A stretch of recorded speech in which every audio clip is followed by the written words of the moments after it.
and welcome to What a Scream, the podcast where I, your host, Ogali Mastali, chats horror movies with a special guest every week. And we talk about two particular horror films that we feel best encompass a certain theme or subject or genre that I have previously randomly picked out previous to recording. So this week, I am chatting about a topic that is very close to my heart. It is that of Irish horror. Horror films made by Irish creators or set in Ireland, etc., etc. In my opinion, Ireland has one of the best horror traditions. The Irish filmmakers are just producing such horror gold at the moment. And I would implore anyone to go check out some Irish filmmakers and Irish horror films, whether they're set here or in another country. When it comes to Irish horror, you can really see the depth of tradition and culture that is ingrained in the film. And that's what makes it so unique and just so Irish. And I freaking love Irish horror. I'd be pushed to think of some that I'm not that big a fan of. So yeah, this week my guest is fellow Irish podcaster Justin, who hosts 10 Podcast Lane, and together we are chatting about two Irish horror films. So that is 2017's The Devil's Doorway by director Aisling Clarke and 2018's The Cure, or not even The Cure, it's The Cured. The Cure is an 80s British post-punk goth band, not to be confused with The Cured, which is an Irish horror film. So yes, together me and Justin are going to be chatting about these two films, why we think they are just quintessentially Irish and just perfection when it comes to horror. So here it is, my chat with Justin from 10 Podcast Lane. I would like to welcome to the podcast Justin. How are you? Not bad. How are you? You doing good? I'm doing very well, thank you. I'm kind of slightly melting in this heat, but sure luck. It's warm. It's warm. It is warm. Yes, very warm. So for anyone that doesn't know who you are, would you like to give us a little introduction to you and what you do? Yeah. So my name is Justin. I do a podcast called 10 Podcast Lane. It's a true crime, myth, horror podcast. So one week it'll be a serial killer, the next week it'll be a myth or a legend, and I just basically try and do as many episodes as I can at least once a week. But they're only short episodes, just 12 to kind of 20 minutes long episodes, just with brief points and a bit of eerie music behind it. It's more kind of, I suppose, acted out in a way. I don't kind of just talk in my normal voice. But yeah, that's it. It's just a horror podcast, pretty much. Mm. And why did you decide to start a podcast about that particular subject? Well, there's so many true crime podcasts out there, but there was very little I found that was to do with like such the broader range of islands that just disappear and haven't been seen and come around every 50 years or something like that. There's so much scope in horror and legends that I just felt that I kind of wanted to do a different take on it, because most of the horror podcasts, I think 90% of them are kind of comedy. They input comedy into it, so just thought I'd do a little bit of a different take on it for myself and go a bit more serious with it. Mm-hmm. And what got you into kind of like true life crime and mysteries? Since I was a kid, I've just been obsessed with it. It started off like I think everyone with UFOs and aliens. Mm-hmm. Since I was a kid, I was just completely hooked on that, and like the likes of ET and whatnot, like when you're a kid. And then you get a little bit older, and I seen a film when I was about, I don't know what age it was, it would have been around 14 or 15, called Fire in the Sky. Mm-hmm. And it was based on a true story of a guy that got abducted, and that just blew my mind, because I was like, this is based on a true story. I was like, holy Christ, this is insane. And then I just kind of get into slasher films and Nightmare on Elm Street and whatnot. You know, when you're a rebel when you're like 12 or 13 watching them, and you're like, oh, this is great. Yeah. So yeah, just always had a kind of morbid fascination with that kind of thing. Yeah. I can say that like one thing I never really got into was aliens or anything like that. I just didn't care for it. I was always more into the kind of like humane kind of mysteries about like missing people and Yeah. weird goings on, and well, I guess cryptids are kind of alien-like, I guess. But yeah, I never really got into aliens. No, No. and you're not even into it more now that the US have come out and said like that they're pretty much UFOs and they don't know what they are. Would that not kind of spark your interest a little bit more? No, not at all. For some reason, I just don't care. It's like, you know, when Tom DeLonge keeps going on about it, I'm just like, I don't care, Tom. I don't care. Just shut up and play music. He'd turn you off a bit. He's a bit mental about the whole thing. Yeah.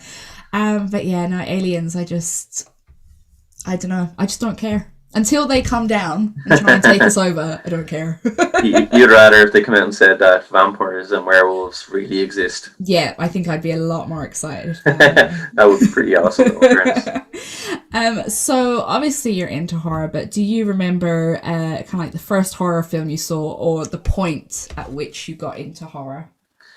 Yeah, and funnily enough, it ties into the subject of the Irish films because my first introduction to horror for me, which I don't know anyone else would agree with it, but was Darby O'Gill and the Little People. Terrifying. It's a 1960s Disney film with Sean Connery as a youngster, and the bit with the banshee in it, that literally to this day terrifies me. I think whatever special effects they used for it, and that stuck with me. Mm-hmm. Like I'm 40 now, and I seen that when I was like 4 or 5, and I mean that has stuck with me through my life as being just terrifying. Yeah. When he opens the door and the banshee's just there, and they're like, oh, it's so horrible. It is. I swear to God, I don't know what it is about it, but yeah, that was my first introduction to probably horror. Yeah. Then after that would have been the lighter side of like E.T. and whatnot. But the first horror would have been A Nightmare on Elm Street. I think it was on like Channel 4 one night, and I shouldn't have been watching it, but I ended up seeing a bit of it. Yeah. And that also terrified me. So I think it's when you like being scared, it gives you that kind of little bit of adrenaline kind of thing. Yeah. So yeah, I think everyone has that a little bit, but yeah, I'd rather that over any other kind of film or feeling. It's different. Same. Yeah, I can't remember the last film I watched that wasn't horror. Like, I just have no want to watch it. Maybe that's really sad of me. Like, but I don't have. I'm not into romantic comedies. Not big on the whole thriller kind of stuff. And I've always been that way as a kid. Like, when it came to even kids' films, I only wanted to watch the Witches or any of Tim Burton's stuff, or, it was always just, I always wanted those films. I didn't want to be watching, Free Willy or anything like that. And what would be the first film that you've seen that would have been kind of your first entry into horror? It was always, I always remember like the Edward Scissorhands being like the first time where I was like, okay, this is kind of weird. This is kind of, I mean, I know it's meant to be like this lovely, unusual love story, but it's actually horrific. Like, this guy has no hands. He's got scissors as hands. Like, so yeah, that would be my first thing. And then I always remember like coming downstairs really late at night and accidentally catching something on the TV. Like, I think I caught Suspiria at one point and was just like, what the fuck's going on? That's Italian, isn't it? Suspiria. Yeah, Dario. Yeah. That's it. Yeah, crazy. Yeah. So yeah, it's always funny how like horror is that one film tradition that gets you at a really young age. Yeah, I think you either love or hate horror, like, because I know a lot of people are just like, they have no time for horror, wouldn't watch them at all. But like my DVD collection is just, I don't know DVDs, no one even has DVDs anymore. But my collection is I love Asian horrors as well. I think they do horror better than anyone because it's just pure scare. There's no kind of, I don't know a way to put it. Like in American films, horrors can be just sexualization, and it's just like their selling point is just a woman with big breasts running around and falling, whereas the Asian horror films are just, they're pure scary. Like, they're just horror and they terrify me. But so I have a lot of them as well. So yeah. And getting onto our theme of the week, Irish horror. You touched on the Banshee there. Ireland has such a rich history of folklore and like horrific, dark, supernatural folklore. We've got the fairies who aren't these fluttery, glittery things. They're actually fucking little bastards, like terrifying little bastards that will trick you and hurt you. And, we've got the Banshee. Like, Why do you think I've asked this question before? Why do you think our folklore isn't as utilized in our horror as perhaps it should be? I think, personally, I think because it was made more comedic and less horrific. Because you look at fairies and you think of them as being like Tinkerbell. You look at like the kind of, they went for it a little bit with the Leprechaun films, but I don't think they did it well. But there hasn't been a horror film that touches on, to my knowledge, I don't think there's one that touches on banshees or anything like that. Or yeah, there's just, I think a good banshee film like done almost with like the kind of found footage or old footage would be just, I think it'd be insane, and it'd be a really good selling point. I think we'll have to get on the board Scott on about that in the IFS, see if they want to fund it. Yeah. But yeah, I think it's been more, people don't think of Ireland and horror. People think of Ireland and drinking and whatnot, but they don't. I don't think people realise the deep culture that we have of horror and just scariness and everything like that. I don't think people are aware of what we have as a history of that. Like, yeah, and I feel that even, you know, we've had a few films that have kind of touched on it. Like we've got Wakewood, The Hallow is that one, and Hole in the Ground. Hole in the Ground was very good. I didn't like it all that much. I just felt it wasn't. I just felt they could have gone deeper into the folklore. Yeah, no, I get it. I liked it because it was so different for an Irish film. Like, I don't think it was like something you'd see Blumhouse doing in like the US or something like that. It was different. That's why I kind of was like, I found it more interesting than kind of quality, if you know what I mean. But I thought it was a decent film. Yeah.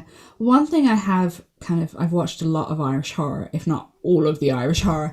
And one thing I have noticed, and obviously this will come up in the two films when we discuss them, is a lot of the horror is centered around kind of socio-economic, cultural, political kind of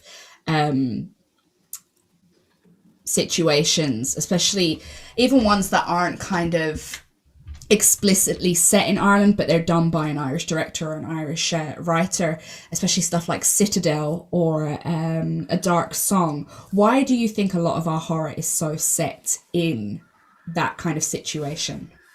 Because that's our history. Our history is pretty much like the fighting Irish and rebellions, and I suppose being under rule from the Catholic Church for as long as we have, like the slightest little thing that stepped outside of religion was like considered, you were outcasted from your family. If when you were younger and you had a child, you were sent to the Magdalene sisters and whatnot. So I think that's why it's kind of, there's still a stigma with Ireland and anything that's not considered the norm and that steps outside of it, like whether it's like homosexuality or like now, like the way it's just so, it's so natural for everyone else in the world now. I think Ireland is still just that's one thing we're a little bit behind on. I think personally, I think that, like, and I think that's why directors and film directors are more open about things. So I think that's why they personally set it in the kind of more social and kind of political settings, because they want to kind of,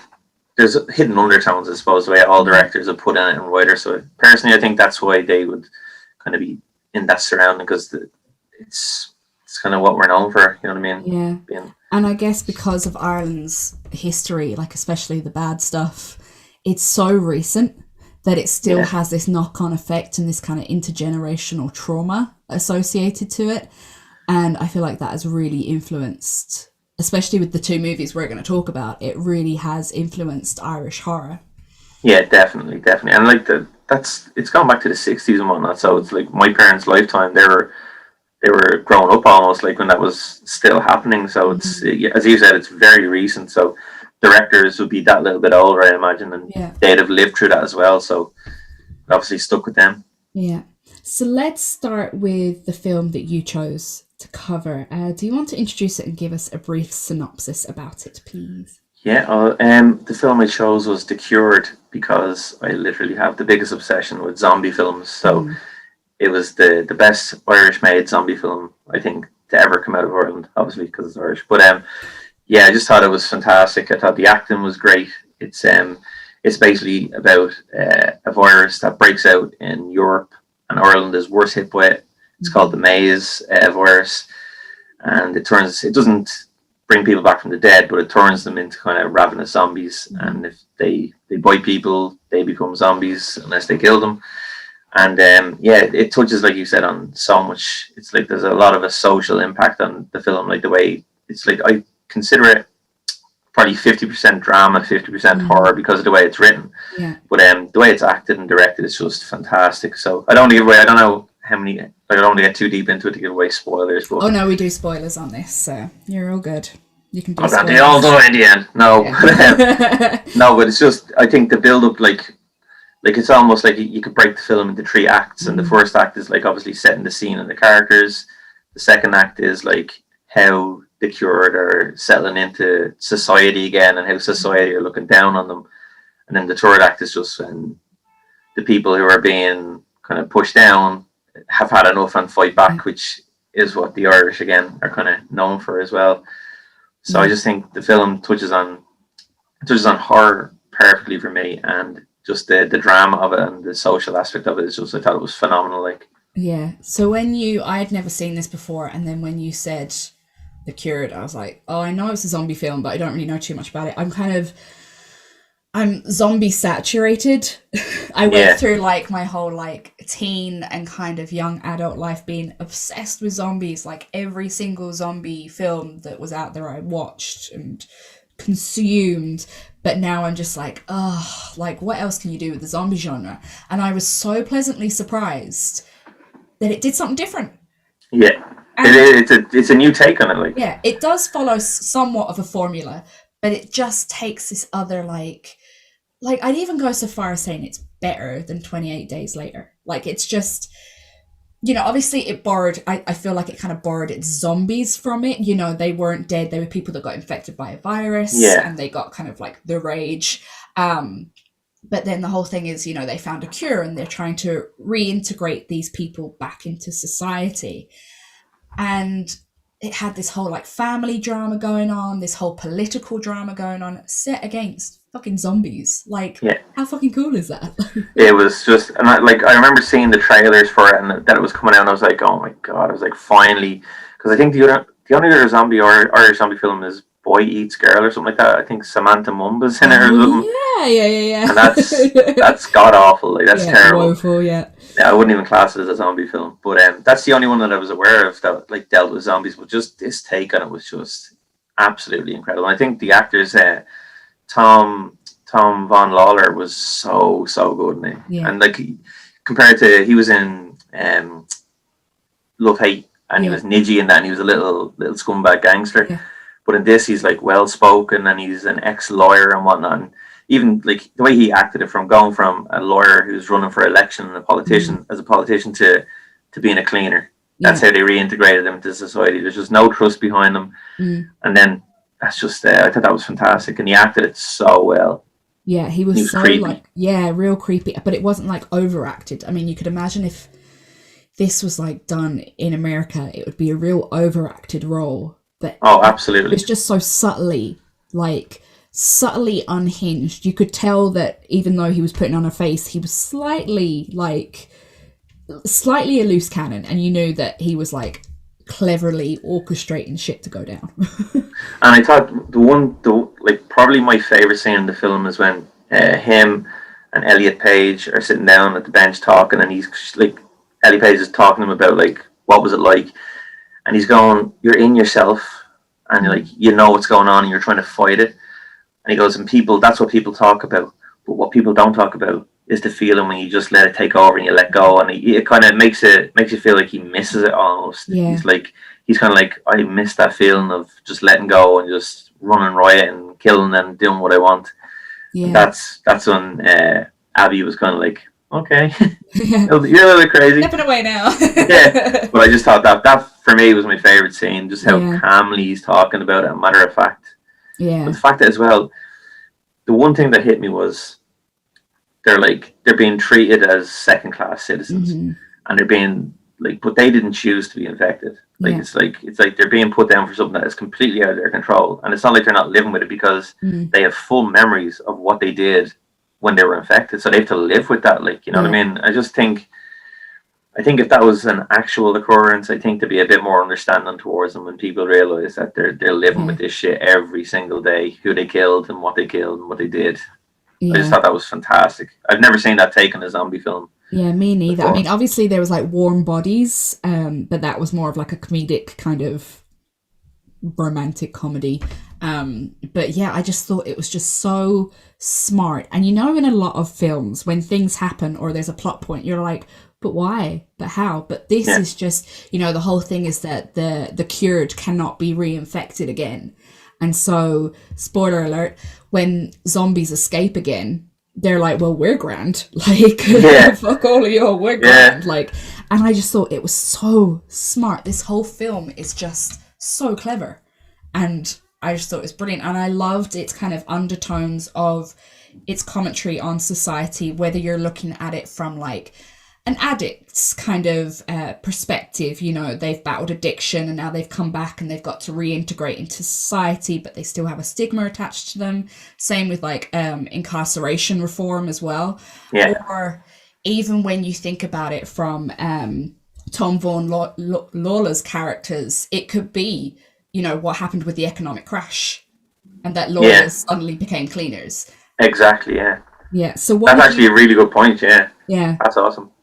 So what did you kind of take about it from its undertones? Are you kind of the same opinion?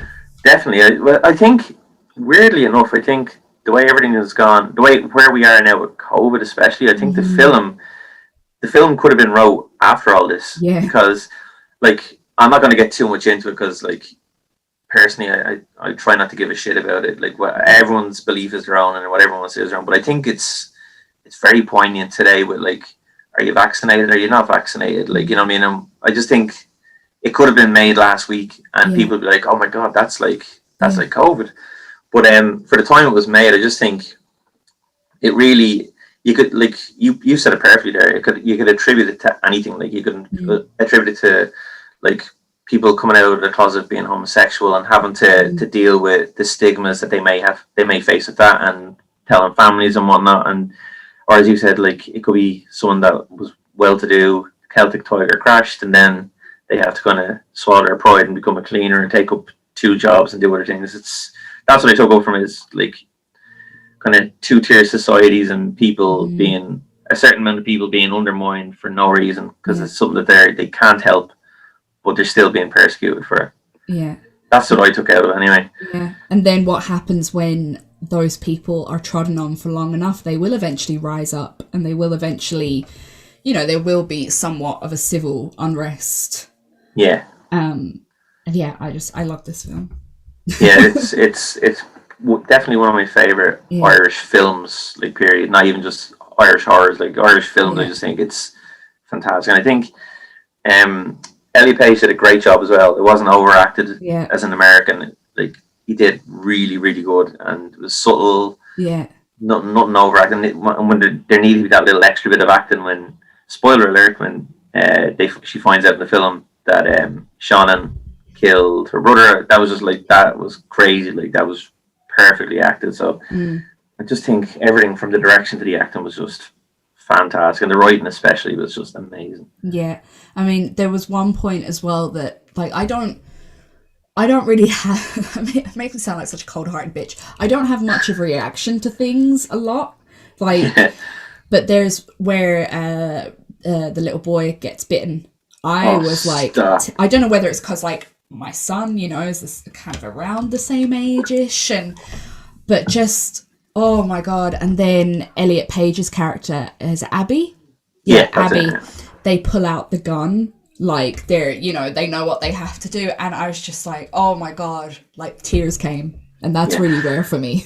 Yeah, no, that was amazing. And like, that's another thing it actually showed. I think it showed that hatred and prejudice and racism and whatnot, it's not in everyone, because the little kid doesn't treat him any different. The little kid's just like, this is just like my uncle. He's a cool lad and he's good fun. He doesn't see that he was an infected. He doesn't treat him any differently, and it kind of shows you that kind of shit is not born into people. It's taught to people, which is kind of sad, more sad than angry, like, if you know what I mean, because if you don't, if you're brought up in a certain environment to think like that, you don't have a chance, because that's all you know. I think that's one thing it showed as well. The little lad, Killian, he didn't see Sean as any kind of different. He just saw him as a cool lad to play with. He was fun, doing face paintings and whatnot. Like, you know what I mean? It was brilliant. I thought it pointed that out really well. And then the fact that even though Sean has been persecuted the whole film, he's like, no, I'm gonna like, you're not doing this. Like, I'm gonna take him. Like, I'll look after him, kind of thing. I thought that was beautiful. Yeah. So how did you feel about the horror aspect of the film? I thought it was fantastic. I thought the special effects weren't over the top. The gore was really good, like when it needed to be. But I just thought the scary thing wasn't the gore. The scary thing was the communication between them, and how like it eventually comes out like that they communicate as a pack, and there's an alpha in the pack, and they decide if they're going to kill someone or if they're going to turn someone. Like, it's just, there's obviously decision making's going on. That makes it just so much more scary. It's not like a mindless zombie just looking for brains. They're predators. At that bit after, but just before I think he kills Luke, I should be saying spoiler alert, but the bit before he kills Luke, when Tom Von Lauer kind of just puts his head against him and just does a little like, and then like your man just twitch, and then he just runs in and kills him. It's just, that's freaky. Like, he's obviously telling them to do it in their own little way, like, you know, go kill that mofo. There was one point as well, so we've got this scientist who's working on the cure, and her partner is a zombie, and that's why she is working so hard to get this cure. And there's one point at which she eventually cures her partner, and they're both sitting on the bed, and then all of a sudden this zombie launches out of nowhere and gets her. Like, that had me, I was like, Jesus Christ. That was horrible. Did that remind you, you've obviously seen George A. Romero's Day of the Dead? Do you think that was a nod to that when the doctor's trying to cure Bob? Remember, he has the zombie Bob who he's teaching. That's all I could think of for that part. I was like, is that a nod to Day of the Dead or not? I reckon it was, because I think another nice thing I really appreciated was it was a nod to zombie films. It wasn't just like an all-out drama set against a zombie outbreak. It was like, you know, we love zombie films, and we've got the little nod to like perhaps 28 Days Later and to, you know, George A. Romero. And I think that's just why it's such a perfect film, because it has the right amount of family, emotional drama and horror. Yeah, it touches on everything perfectly. Like, it's like, that's why I said maybe it's not fair saying 50% horror, 50% drama, because I don't think it's like that dramatic. But I just think for me, it's like a perfect film. Like, it wouldn't be one of my favorites. Like, there'd be so many more that I can think of that'd be more memorable. Like, but it's such a good film, and it's very underrated as well. Like, you don't hear much about it or anything like that. It's so underrated. And one thing I do like about it is, and I like this about a lot of like Korean or Japanese films, or even like Latin American film, is when they set it in their culture, it's very much that culture. Like, you couldn't set it anywhere else. And even just setting it where they did in Dublin, like, you see those people and you know those people and you know those army lads, and it's so Irish and it's so Dublin. And like, I loved seeing like all the places where I used to live, and you know, it was just, I'd hate it if they tried to remake it into any other, obviously probably American culture. I hate that about any time they do a remake of another culture's film. They ruin it. But like the little I thought it was great. There's little interviews with people in it, like, and what do you think of the effect? And there's one fella and he's like, I don't know, they're a bit boring. They don't seem like that much crack. And I was like, you're not gonna get that in any, like, it's not a comedy, but that's a little bit of comedy thrown in. But you couldn't translate that to any other culture. It's like, you know what I mean? It's pure Dublin. So would you recommend The Cured to horror fans? 100%, yeah. I'd give it an 8.5 out of 10 or so. I just think it's fantastic. Loved it. Like, I've watched it a few times as well. So, highly recommend it. What about yourself? Would you recommend it? Absolutely, I think, as I said myself, I think a lot of people are oversaturated with the zombie genre, but it's just such a fresh take on it that I think it just has to be seen. Yeah. Definitely. So let's move on to my choice. Now, this film is one of my favorites of kind of like modern horror. I've had the director on the podcast and I've met her in real life, and she's probably going to take out a restraining order against me. But that's how much I love this film. So it's called The Devil's Doorway, not The Devil's Doorbell, as my husband Oscar keeps calling it. I'm like, stop calling it that. It's not The Devil's Doorbell. It's The Devil's Doorway. It is a 2018 found footage horror film set in 1960, directed by Ashton Clark. And it is a supernatural horror set in the Magdalene laundries in the 60s. So we've got these two priests and they're investigating miracles within this laundry. And, you know, the statue of Mary is meant to have cried or bled or something. And they come up against the head nun. And she's a bit of an old wagon, and they're kind of fighting against her, and she's very obviously protective and secretive of the laundry and what happens in the laundry. You know, she doesn't want the priest talking to the girls. We see a lot of glimpses of obviously institutional abuse happening, as it actually did in real life. And then we find out that there is a possessed pregnant girl who is pretty much on the verge of giving birth, and there's a lot to contend with. Anyways, so what did you think of The Devil's Doorway? It was all right. I wasn't. I think the selling point for me was it was kind of sold as like real footage. Like it's kind of like this is actual footage. So I thought that always intrigues me. I love the way people do that. I thought it was good. The acting was really good, and I thought that the main priest, I can't remember his name, was it? I thought the main character was like so well acted. Yeah, this Father Thomas Riley. Riley, that's it. Yeah, I thought it was like he was class in it, and I thought I loved the way it was shot. Yeah. And the kind of the audio in it as well, the way they did the audio snippets where it's like a tape because it kind of record and whatnot. I just thought that was really well done. Like, yeah, it was really well shot, perfectly shot. Yeah, the thing I love about this is when Ashlyn was on the podcast, she said that originally when the writer kind of came to her, they wanted to do a found footage but set it in modern day. So, you know, people went into the Magdalene laundry and thought it was haunted. And she decided that they wanted to take it in this direction because it was a lot more respectful to the history and the survivors and the victims of the laundries. But yeah, I love the fact that it's done on like the old camera, and you know, with a lot of found footage films, you're like, why are you recording? Like, why? What is the point in this recording? Whereas this, you know, they have to record it exactly, for the Catholic Church to prove that there was miracles happening. How do you feel about it being set in the Magdalene laundries? Do you think it was respectful, or do you think it was slightly exploitative? No, I think it's respectful. I don't think it's exploitative. I think it's something that you have to talk. You can't, like, if you don't talk about it or set in that, it's almost like disrespectful if you don't. Like, you know what I mean? I think it happened and it's out there, and like people know what went on in the Magdalene houses and laundries and all that. So I think you can't avoid it. Like, you know what I mean? And the fact that it might bring it to life for someone else, and like, you know what I mean, people that might be horror fans that might not know what went on, like younger people that might watch that then and kind of be a bit eye-opening that this is what actually went on in Ireland for real, like not, as you said in the beginning, like not so long ago. Yeah. So I think it was respectfully done. I don't think there was anything exploitative about it at all. I just thought it was really well done. Like, I thought it was actually very respectful to it as well, like, to be honest. Yeah. What about yourself?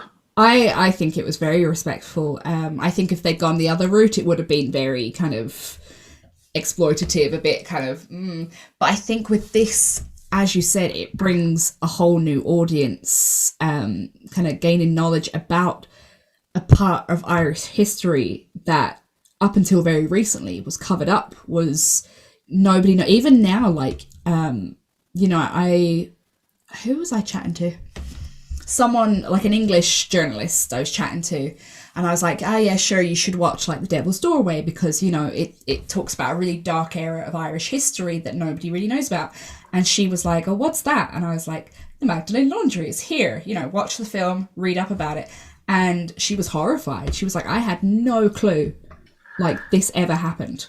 Yeah, it's insane. Like, it's imagine, like, But you put it in today's perspective. If it happened today, like someone has a child out of wedlock, and it's like, okay, we're shipping you and the baby off to this horrible place where you're going to be abused and treated like shit until someone wants to take you out, like, or maybe not. Maybe you'll just die there. I mean, it's disgraceful. It's shameful that it went on and that people knew what was going on and let it go on for so long. It's disgusting. Like, and I think that's what makes this film perhaps even a little bit more scary, is the fact that it is set against a real place and real occurrences. You know, let's not talk about like the possession and the supernatural bit, but like the abuse by the nuns. There's a point at which the head nun is saying, you know, we may be the abusers here, but it's you, the men in the Catholic Church, who, you know, have created this, who have, you know, who want it all covered up. In fact, you know, most of priests are the father of these babies. And you know, it was just, it's almost like a history lesson, this film. And that still goes on, like, because there's just like, I'm in swords, and there's stories like not so long ago, like 10 years ago, of priests sleeping with one of the women that would like give out the Holy Communion at the church. Like, you know what I mean? That the kind of the things that go on in the church are still going on. Like, you know what I mean? It's still that's why it's still relevant. Like, you know what I mean? And that's why I think if they weren't to make the film as they did, it would have been almost more disrespectful not to do that. Like, you know what I mean? Because it happens, and it was just it was well done. It wasn't disrespectful to anyone that like endured that. If you know what I mean? It was just it would have been disrespectful not to face it like that. What did you think of the horror aspect of the film? It was all right. I didn't think it was gonna. I was expecting a little bit more. Like, I think I was expecting a little bit more kind of full on Exorcist, or the exorcism of what's it? Emily Rose. I was expecting that kind of horror. So it was more. Could you say more kind of realistic-y kind of horror compared to the other kind of exorcism films? There's a point at which the young priest, Father John, he's in his bedroom and he hears lots of like children, and for some reason that whether it was the sound and the kind of the visual aspects, for some reason it just really creeped me out. I was just like, whoa, creepy children. The things that creep me out like would be like that kind of thing. Like, I can't watch, like, if I watch a Paranormal Activity film or The Conjuring, like, that literally scares the shit out of me. Like, I mean, I'm sitting behind a pillow and I was going, like, this is just horrible. But I can watch gore all day long. Gore doesn't bother me. But when it comes to paranormal, that shit freaks me out, like, so bad. Well, this was one of the first films that, like, usually I'm all right with paranormal stuff. I'm kind of like, man, I think because I've seen it all before, and I think when you've seen one Conjuring film, even though I'm a fan of the Conjuring films, apart from the last one, and you know what's coming because it's like quiet, bang. Yeah. But for some reason, The Devil's Doorway it got me, and it was like one of the very few films where I've been like watching from behind my hands. Like, I just thought it was great. I loved the exorcism bit because it was kind of good to see something that, as you said, was a bit more realistic. You know, that might be how an actual exorcism goes. Rather than all the bells and whistles kind of you see in a lot of American shows. What did you think about the end sequence where they go underground? That's one part of it I didn't like. I was kind of thinking, why do all these found footage films have to end in the mountains or end in a cave or something like that? I kind of like, that's the one part I thought it could have ended a bit differently, like, you know what I mean? But that's just, what did you think of it yourself? Like, I didn't mind it. I thought it was very symbolic, obviously, of the graves that were found at a lot of residential schools in Ireland, such as Tuam. I didn't actually think of it like that. That makes a lot more sense. Yeah, and obviously, like a lot of the underground kind of, that even though it was the nuns perpetrating it, they were worshipping a bigger entity, which is kind of symbolic of what the Catholic Church actually is. That yes, it was the nuns, but they were under orders of priests and archbishops and everything else. So I did like it for its symbolism. But I do agree with you that a lot of found footage like stuff. What was that one that was also religious set? But it's from England. I always forget the name of it, but it's about these priests investigating miracles, and at the end they go down into an underground tunnel. Yeah, I don't know that one. Oh God, I'm gonna have to look it up again.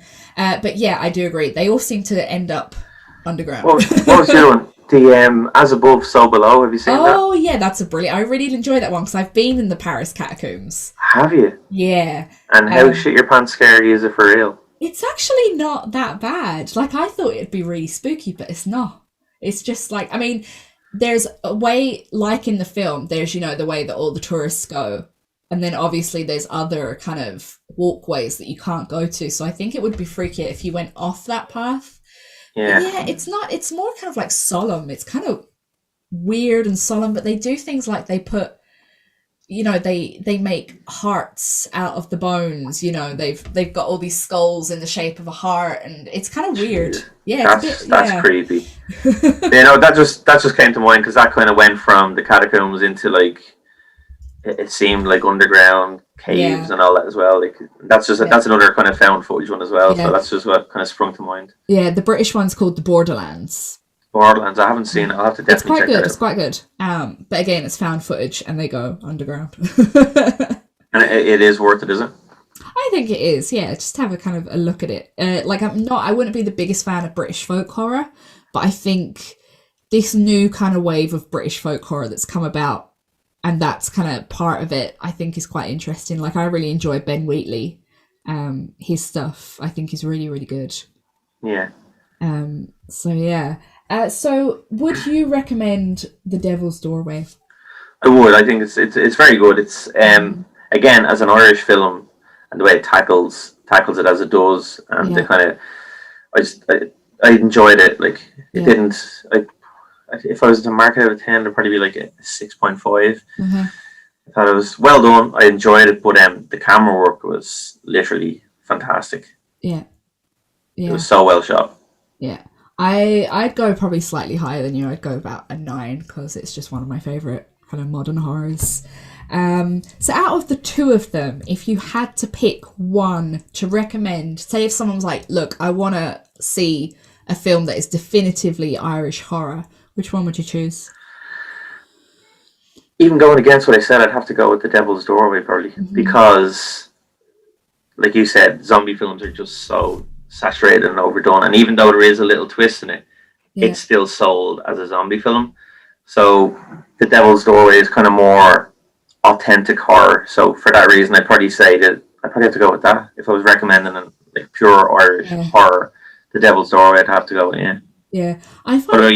I'm finding it quite difficult because I think The Devil's Doorway is important as a piece of Irish film because of what it portrays and the factual kind of events that it portrays. So we've got that history there. But The Cured, I feel, is really, like, if someone wanted to be like, show me Ireland now, but set against horror, I would like watch The Cured, because we do have this economic unrest here. We do have, like in the film, we do have this government that are constantly lying to us and constantly fucking up. And it's not the government that gets the back end of it. It's, you know, the people. Yeah. So I think they'd make a great double bill if you did like the past and the present. But if I had to choose one, it would be The Devil's Doorway, I think. Yeah, it's more classic horror. Yeah. Where it's like, you can have horror and you can have zombie film, and I just think that's where it's just pure horror, like. Yeah, absolutely. So before we round this up, I always ask my guests, what is your favorite horror film? The original Dawn of the Dead. Okay. I've watched it about well over 100 times. Yeah. It's just my favorite. I think it's even more so than Night of the Living Dead. I just think it is, like, every single horror film is based off Dawn of the Dead, I believe. And even games, like there's a game called Dead Rising set in a shopping mall with zombies. It's so perfect. Yeah. And also Tom Savini. he's like he is horror, isn't he? He's great. Yeah, I can't imagine how rich he must be, because he literally did the special effects for like every single horror film for about 30 years. It was just Tom Savini. I did an episode on him, and he's just great. Like, he's just, I loved finding out about him as well. And like, you know, I watched a few documentaries on him, and the fact that he was like a Vietnam veteran whose job it was to take photos of like bodies and stuff. So Yeah. that's how he was like. He was like, the only way that I could deal with that was to think, okay, how can I recreate that from a special effects standpoint? And that was the only way he could get through that. Like, That's pretty fucked up, isn't it? yeah. Jesus. What about you? What would be your favorite horror? My favorite's The Exorcist, like, hands down. I fucking love The Exorcist. I love possession horror. I love, for some reason, for someone who's not religious, I fucking love religious horror. The Exorcist was I remember that frightened the absolute shit out of me. You know, especially, it wasn't as much the scenes where she was like possessed. It was the scenes where it was flashing, and then you'd see all of a sudden the white ghost face that come on. Pazuzu, yeah. Is that what it's called? Yeah, the demon's called Pazuzu, so it's the face of Pazuzu. That's like, I swear to God, hand on heart, I'm actually I can feel my neck hair standing up and everything. When I think of that face, just the way it kind of fades in, I'm like, oh no, that gave me many nightmares. Fantastic film, though, so good. So if people would like to find you on social media, where can they get you? They can get me on mainly Instagram, which is just Instagram /10_podcast_lane. And I put everything up there. I link all my podcasts and all there. So that's Brilliant. The best place to get me. Thank you so much for being a guest. I really appreciate it. It's been great talking to you. Thanks so much. Thank you. So that was my chat there with Justin about Irish horror films. And together we discussed two particular films that we feel are just quintessentially perfect when it comes to the subject of Irish horror. And that is The Devil's Doorway and The Cured. Not The Cure, The Cured. Okay? So as always, if you want to have your say on this week's episode, if you think there are better Irish horror out there, if you have a different opinion on Irish horror, let us know on our social media. So that is Instagram and Facebook at What a Scream Podcast. You can also find me on Twitter at What_Scream. And you can also find us now on Patreon. We have set up different tiers, depending on how much you would like to support. You can gain access to bonus episodes, to newsletters, to exclusive merch, and lots of other great goodies when you sign up to our Patreon. And as always, like and subscribe and review on whatever streaming service you are using to listen to us on. It's always greatly appreciated. So as always, I hope you are staying horrific, and goodbye.